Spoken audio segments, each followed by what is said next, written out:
നോമ്പിറ കാണാൻ പുലരോളം നമ്മളിരുന്ന് പുതുപട്ടിനതിർപ്പങ്ങൾ നീ പറഞ്ഞ്. തെളിഞ്ഞു മാഞ്ഞുപോയ ഒരുപാട് മുഖങ്ങൾക്കിടയിൽ കുസൃതിക്കാലം എത്തി നോക്കിയത് നിന്റെ പുഞ്ചിരിക്കുന്ന മുഖവുമായാണ്. അനേകം കൂട്ടുകാർക്കിടയിലൂടെ നിന്റെ മുഖവും കടന്നുപോയി സുഹൃത്തെ. വല്ലാത്ത നഷ്ടബോധം തോന്നുന്നു.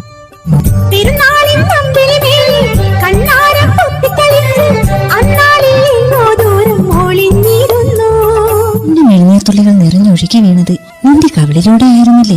ആ സമയത്ത് പള്ളി കഴിഞ്ഞ് വല്യപ്പയും അമ്മാവനും ഉസ്താദും എല്ലാം അതുവഴി കടന്നു പോയപ്പോ കരച്ചിൽ നിർത്തി സ്നേഹം തൊടുത്ത് നമ്മള് ആ മാവിന്റെ പുറകിൽ ഒളിച്ചിരുന്നത് നിനക്ക് മറക്കാനാവോ അച്ഛനോ? എത്ര സുന്ദരമായിരുന്നു അതെല്ലാം.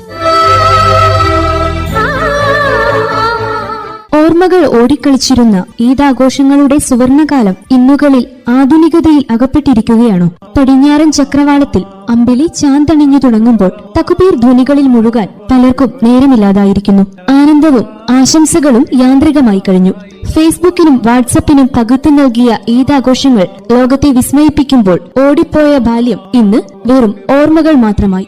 ഇണക്കവും പിണക്കവും കുസൃതിത്തരങ്ങളും ഈദിന്റെ മണമുള്ള റഹിയാൻ പൂക്കളുമെല്ലാം മൈലാഞ്ചി ചോട്ടിലെ പുൽമേടുകളുമെല്ലാം മാഞ്ഞുപോയിരിക്കുന്നു. ചക്ക വിളഞ്ഞിയൊരുക്കി ഈർക്കലിക്കൂർമ്പിൽ പുള്ളിച്ചാർ തണിയാൻ മൈലാഞ്ചി അരച്ചാനന്ദിച്ച ഇന്നലകൾ കൃത്രിമ മൈലാഞ്ചി കൂടുകൾക്ക് വഴിമാറി. മൈലാഞ്ചിയിട്ട് കൈകൊട്ടി പാടി കുഞ്ഞു കിടാങ്ങൾ കളിക്കട്ടെ.